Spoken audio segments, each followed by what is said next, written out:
Halo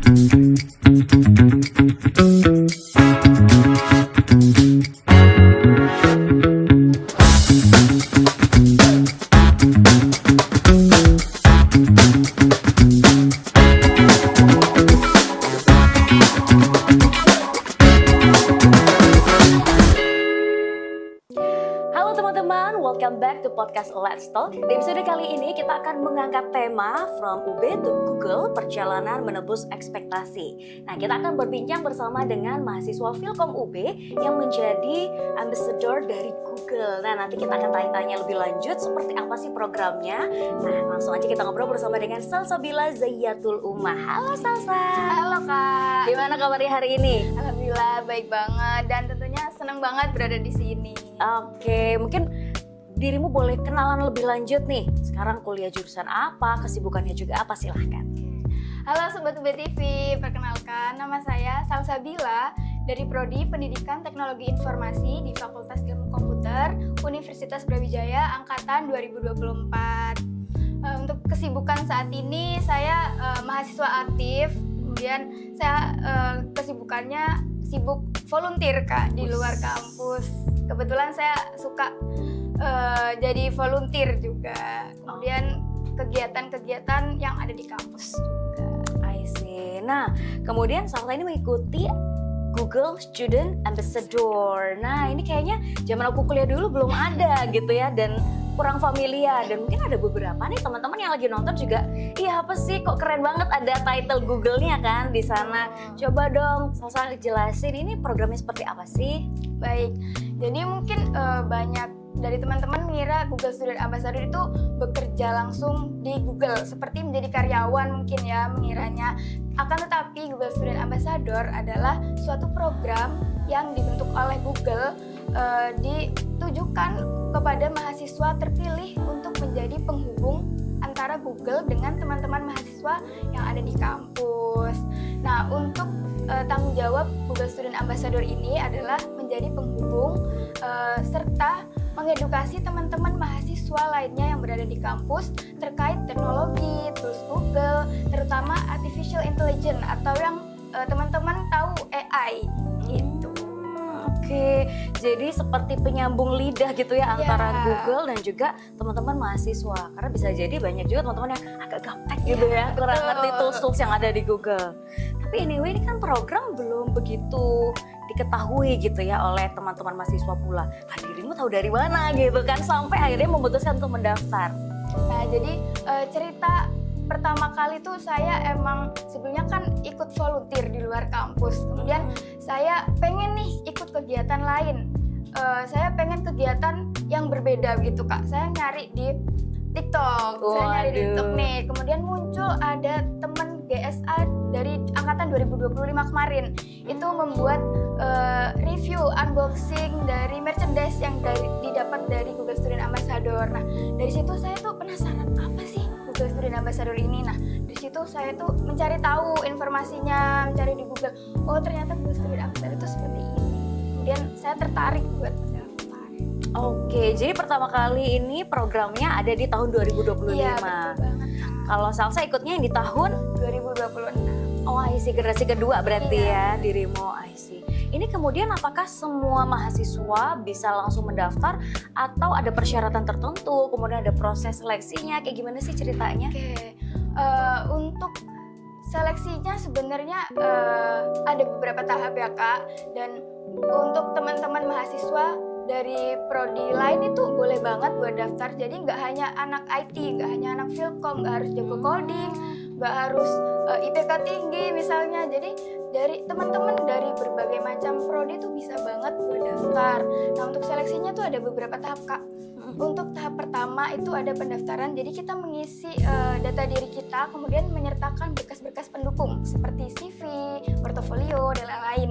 Nah, jadi sistemnya itu kita submit, kemudian nanti akan di-email oleh tim Google-nya untuk melanjutkan ke tahap selanjutnya. Jadi di tahap kedua ini ada interview. Nah, tapi menariknya Kak, interviewnya ini kita bukan berinteraksi langsung dengan tim Google-nya, akan tetapi kita disuruh untuk membuat video interview sendiri Kak. Jadi kita membuat, Jadi kita sudah diberi list pertanyaan oleh tim Google-nya. Jadi kita tinggal membuat video. Jadi kita menginterview diri kita sendiri begitu Kak. Kemudian di-upload ke YouTube. Nah, setelah itu untuk tahap ketiga atau tahap terakhir itu ada challenge. Nah, challenge-nya ini berupa kita disuruh membuat sebuah konten terkait tools yang ada di Google Kak. Jadi sebenarnya untuk challenge ini sifatnya opsional. Jadi teman-teman itu bisa mengerjakan dan bisa enggak. Tapi balik lagi ya Kak, untuk nilai plusnya pasti buat teman-teman yang mengerjakan challenge-nya itu akan dapat nilai plus. I see. Ini menarik ya, berarti tidak membatasi kreativitas teman-teman kayak gitu ya. Dan berusaha bagaimana tools-tools di Google tuh benar-benar teman-teman maksimalkan untuk dipergunakan. I see, seru banget. Nah kemudian Salsa ceritanya udah lolos nih ya semua tahap-tahapnya sampai tahap akhir. Kemudian dinyatakan resmi menjadi Google Student Ambassador. Nah itu berapa tuh dalam satu angkatan di generasi kedua ini yang lolos dan punya job desk yang serupa seperti Salsa? Nah jadi untuk di tahun 2026 ini ada sekitar 2.000 mahasiswa yang lolos pada GSA 2026. Jadi informasi kemarin Kak ada 81.000 yang mendaftar. Wow. Jadi dari 8.000 mahasiswa, 81.000 mahasiswa, hanya 2.000 saja yang lolos terpilih menjadi GSA. Gitu, Wow, berarti prestis banget gitu ya kalau lolos program ini. Betul Kak. Kelihatannya tadi waktu diceritain, oh tahapnya nggak sesulit itu, tapi ternyata kalau nggak sungguh-sungguh mengerjakan mudah tersingkir juga ya. I see. Kalau menurut kamu yang dicari Google apa sih? Karena bisa mengurangi banyak sekali dari 81.000 sampai tersisa hanya 2.000. Apa yang dicari sama Google? Nah, sebenarnya menarik nih Kak, yang dicari Google tuh bukan mahasiswa yang pintar coding, pintar lain-lain, atau mungkin IPK-nya tinggi dari anak IT dan lain-lain. Itu sebenarnya simpel aja Kak. Yang dicari Google itu teman-teman mahasiswa yang tertarik terhadap teknologi. Dan yang paling penting, teman-teman itu mau buat belajar. Jadi mungkin buat teman-teman nih yang sebelumnya ngerasa minder atau kurang percaya diri nih, aduh aku bukan anak IT, kayaknya gak bakal lolos deh kalau ikut GSA. Nah itu tenang aja teman-teman, karena di program ini dari semua berbagai jurusan teman-teman bisa buat mendaftar. Ini siapa tahu nih teman-teman yang lagi nonton kepingin menjadi penerusnya Salsa nih di generasi ketiga berarti ya di tahun depan. Kayak gitu infonya bisa dapat dari mana sih? Kemudian apakah hanya teman-teman dari S1 saja atau mungkin ada dari pasca sarjana yang boleh bergabung? Seperti apa sih cara daftarnya? Oke, baik. Jadi untuk informasinya sendiri kalian bisa memantau di IG atau sosial medianya Google sendiri, atau kalian juga bisa mengikuti dari teman-teman, mungkin ada teman dari mahasiswa itu seorang Google Student Ambassador juga. Nah itu boleh banget, itu pasti mereka akan menge-share informasi terkait Google Student Ambassador. Oh berarti bisa dong tanya-tanya Salsa. Apa Bisa, IG-nya? Coba boleh sebutin. banget. IG aku Salsa Zalia. Salsa Zalia. Oke, jadi nanti kalau teman-teman kepo-kepo boleh DM Salsa. Ya tanya-tanya. boleh banget tanya-tanya teman-teman. I see. Oke, sekarang mau ngobrolin soal personalnya Salsa. Nah, ketika dirimu kemarin itu lolos semua tahap, dapat notifikasi dari Google, gimana pertama kali reaksinya saat tahu, wow, lolos gitu ya? Nah, perasaan saya tuh campur aduk Kak, jujur. Tapi pertama kali waktu tahu notifikasi dan saya buka email di IG, itu saya kaget dan kayak gak percaya gitu Kak. Sampai saya tuh buka link, jadi ada link terkait list nama-nama GSA yang lolos di 2026. Jadi saya cek nama saya, ya ternyata emang ada. Ya tentunya saya tuh seneng banget. Tapi di sisi lain saya tuh juga ngerasa takut Kak. Kenapa tuh? Takutnya itu kenapa? Karena tentunya saya mempunyai tanggung jawab baru, dan di sisi lain juga saya membawa nama Google dan Universitas Brawijaya. Jadi mungkin saya tuh takutnya itu karena mungkin ada suatu tindakan atau ucapan yang nggak saya secara sengaja itu mungkin ada kesalahan gitu Kak. Jadi ada kesalahan dari tindakan dan perbuatan yang secara saya nggak sengaja lakukan. Karena sudah ada title ambassador ya, jadi harus berhati-hati dalam bertindak, apalagi ada jejak digital. Wah ini nih. I see. Nah aku jadi penasaran, setelah dapat notifikasi tersebut berarti kan masa bakti jabatannya kurang lebih 1 tahun ya. Nah itu ngapain aja teman-teman? Untuk masa jabatannya itu hanya 1 semester Kak, jadi 6 bulan saja. Oke, nah itu ngapain aja sih? Aku penasaran apakah dari Google-nya memberi pelatihan atau workshop atau teman-teman membuat program tersendiri selama 1 semester tersebut untuk sebagai penjembatan tadi ya untuk bisa mengenalkan tools-tools Google terhadap teman-teman mahasiswa lainnya. Ya benar banget Kak. Jadi kita juga sebagai GSA itu mendapat pelatihan khusus dari Google tentunya terkait teknologi, terkait tools Google untuk tentunya yang kita akan edukasikan kepada teman-teman mahasiswa lainnya gitu. Jadi di lain itu kita juga mempunyai program kerja sendiri seperti buat workshop dan lain-lain untuk untuk kita edukasikan kepada teman-teman mahasiswa lainnya. Jadi kita menginformasikan terkait tools teknologi yang ada di Google kepada teman-teman yang lain. I see. Nah, coba deh ceritain salah satu tools Google yang mungkin belum begitu familiar, terutama buat generasi aku yang agak tua ini gitu ya. Apa tuh misalnya yang mungkin belum begitu familiar, belum begitu banyak digunakan. Nah, ini kan menjadi beban dari teman-teman GSA ya untuk ayo dong kasih tahu biar semakin banyak pengguna pada tools tersebut. Apa tuh kira-kira? Nah, ini sebenarnya di Gemini pasti teman-teman banyak yang tahu nih Gemini. Nah, jadi di Gemini tuh nggak hanya Gemini aja, tetapi ada beberapa tools dari Gemini itu sendiri. Jadi ada namanya Nano Banana. Nano Banana itu bisa menghasilkan sebuah visual Kak. Jadi bisa menghasilkan gambar. Oke. Jadi kita bisa request nih pengen gambar kayak apa, mau buat gambar apa, itu bisa banget di Nano Banana. Nah, kemudian tools yang lain itu ada VO3. Apa itu? VO3 ini kita bisa membuat versi videonya Kak. Oh. Jadi buat teman-teman mungkin ada tugas kuliah buat video atau lagi emang seorang content creator nih buat video bisa banget lewat Gemini di VO3. Nah, selain itu ada namanya Lyria 3 nih Kak. Mungkin Apa tuh? mungkin teman-teman juga banyak yang kurang tahu ya nih sama Lyria 3. Jadi di Gemini itu bisa membuat musik Kak. Serius? Di Lyria 3 ini bener Kak. Jadi kita bisa membuat musik sesuai genre yang kita mau, sesuai lirik yang kita mau juga, tema yang kita mau, kayak gitu Kak. Jangan-jangan lagu yang lagi viral MBG itu juga di situ ya? Bisa jadi teman-teman buatnya di Gemini Kak. Oh, I see. Ih, seru banget ya, secanggih itu teknologi. Andai kan Bener. zaman aku kuliah sudah ada gitu ya, kayaknya aku bisa langsung cerdas sekali zaman Iya, dulu. karena emang membantu sekali. Berarti bukan hanya soal kreativitas, tapi kayaknya dalam dunia akademis buat teman-teman ngebantu banget dong Iya, kayak bener gitu-gitu. banget, Kak. Meringankan beban juga. Kalau iri boleh lah ya, ini ya generasi-generasi yang lalu karena nggak dapat kesempatan menikmati teknologi seperti ini. Tapi anyway aku jadi penasaran nih, ketika AI memudahkan sekali sampai ada gambar yang bisa divisualisasikan, video dan juga ada musik. Kira-kira kalau kita gunakan, misalnya sudah nih ya di generate di AI, kita pakai di sosmed, kemudian kita klaim sebagai konten kita, kayak gitu dari Google ada aturan tersendiri nggak? Kayak maksudnya, wah ini kalau dikomersialisasi gimana, apa segala macam, ada nggak sih? Kalau itu sebenarnya dari Google sendiri aman karena kan emang kita yang request sendiri. Tentunya kalau orang lain membuat itu pasti akan berbeda dengan yang kita buat karena sesuai prompt yang kita masukkan ke Gemini-nya. Jadi berbeda. Untuk hak ciptanya juga aman-aman aja sih Kak sebenarnya. Oh sih, jadi misalnya kita generate jadi video, kita upload di Ya, sosmed kita gitu nggak ada masalah ya? aman banget Kak. Soalnya kan di YouTube pernah lah ya zaman-zaman aku Iya. dulu upload tugas kuliah, musiknya ternyata Iya. ini punya orang, terus kita kena copyright. Tuh. Tapi kalau yang kita generate sendiri, Itu aman banget. serius? Kak. Iya benar. Sudah nyoba Salsa? Sudah dong. Oh. Buat musik, buat kadang nih saya kan saya suka hunting cafe nih Kak, jadi suka foto-foto juga. Kadang tuh saya bingung cari musik. Aduh musik apa yang cocok ya? Saya masukin foto saya nih. Ini buatkan yang sesuai dengan vibes foto saya tuh bisa dibuatin Kak. Serius? Iya. Oh, coba aku pulangnya nanti.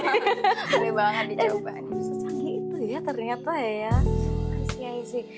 Tapi apakah di penggunaan tools-tools Google ini semua gratis? Namanya juga mahasiswa kan pasti nanya, affordable nggak nih? Buat jajan aja susah. Jangan-jangan apakah ada paket-paket tertentu dalam penggunaannya atau kayak gimana sih sebenarnya? Nah, secara keseluruhan itu gratis, tetapi kalau teman-teman mau yang lebih bagus lagi nih hasilnya itu bisa banget langganan ke Google gitu. Oke. Nah, untuk karena kan kemarin ada namanya Google I.O. nih Kak. Jadi Apa itu? Google I.O. itu seperti perkumpulan para developer, para content creator dari berbagai negara. Jadi di seluruh dunia itu berkumpul di US Kak kemarin itu. Jadi membahas terkait fitur-fitur terbarunya Google. Nah, di situ itu membahas fitur-fitur terbaru yang akan diluncurkan. Gitu. Update terus ya teknologi. Iya, benar. Setiap detik bahkan mungkin ada Iya. pembaruan. Makanya kita harus terus update dan adanya teman-teman ini yang terus memberi informasi kepada Iya teman-teman. benar. Nah untuk fitur terbarunya itu Kak, tentunya itu yang bisa mengakses saat ini hanya teman-teman yang berlangganan Google saja. Nah untuk yang versi gratisnya teman-teman tungguin aja nih. Namanya juga gratis ya, Iya, nggak boleh benar. protes. Nah, kalau dari Philcom sendiri, apakah ada program-program yang juga mendukung teman-teman yang sedang punya kecenderungan dan minat terhadap dunia teknologi seperti ini, atau seperti apa sih? Aku penasaran, kan Philcom pasti Iya, spesifik banget ya ke teknologi, terus kemudian ada mahasiswanya yang seperti Salsa dan mungkin ada beberapa rekan-rekan lain menjadi bagian dari GSA ini. Kayak gimana sih di Philcom? Nah untuk Philcom sendiri tentunya terbuka ya Kak untuk program-program yang kita laksanakan, karena kan emang objek dari program kita kan objeknya emang mahasiswa itu sendiri. Jadi tentunya butuh banget nih dukungan dari Philcom, dukungan dari universitas juga. Jadi itu sangat membantu kita para GSA untuk melaksanakan program-programnya.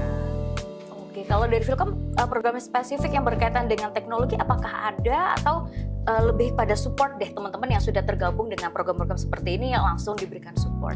Nah untuk Philcom sendiri tuh untuk saat ini masih mensupport teman-teman GSA lainnya begitu Kak. Mungkin di next mungkin Philcom akan berkolaborasi juga ya dengan GSA. I see. Kalau secara pribadi apa yang kamu rasa berbeda nih sebelum jadi GSA kemudian sekarang jadi GSA yang kamu dapatkan gitu ya selama 1 semester menjadi GSA ini? Untuk yang saya rasakan itu ada di soft skill Kak. Fun fact, saya itu sebenarnya cukup introvert Kak orangnya. Masa sih? Nah setelah menjadi GSA ini saya jadi cukup percaya diri lagi sekarang untuk berbicara di depan banyak orang tentunya. Jadi menurut saya itu yang paling saya rasakan sekarang. Saya lebih percaya diri lagi. Nah untuk di hard skill-nya, saya kan sebelumnya minim informasi nih. Mungkin tahu nih tools-tools Google, tapi kayak ini sebenarnya buat apa sih? Emang ngebantu banget ya kayak gitu. Nah setelah jadi GSA nih, jadi lebih paham lagi nih Kak terkait teknologi dan tools dari Google. Jadi mendapat pemahaman yang lebih sekarang. I see. Karena kebermanfaatannya ternyata buat diri sendiri juga ya. Benar. Setelah Salsa paham banget, akhirnya baru menjelaskan kepada teman-teman. Ini berarti masih berjalan masa jabatannya atau sudah mendekati lengser ini? Masih berjalan, masih di pertengahan. Nah sekarang itu Google itu sedang mengadakan program namanya GSA Buddy. Jadi ini baru di tahun sekarang Kak. Jadi di tahun sebelumnya itu belum ada. Ini seperti kolaborasi antar GSA lainnya. Jadi kita dibentuk menjadi tim begitu Kak untuk berkolaborasi serta mengedukasi teman-teman lainnya terkait mungkin kebudayaan, teknologi dan lain-lain. I see. Jadi kalau bikin program bisa dalam jumlah yang lebih masif gitu ya. Iya, Jadi betul. lebih menyentuh banyak teman-teman yang lainnya. Aku jadi penasaran deh, kalau program sendiri yang dibuat Salsa atau mungkin bersama buddy-buddy yang lain, adakah program real gitu ya yang sudah Salsa lakuin ke teman-teman, workshop kah atau apa?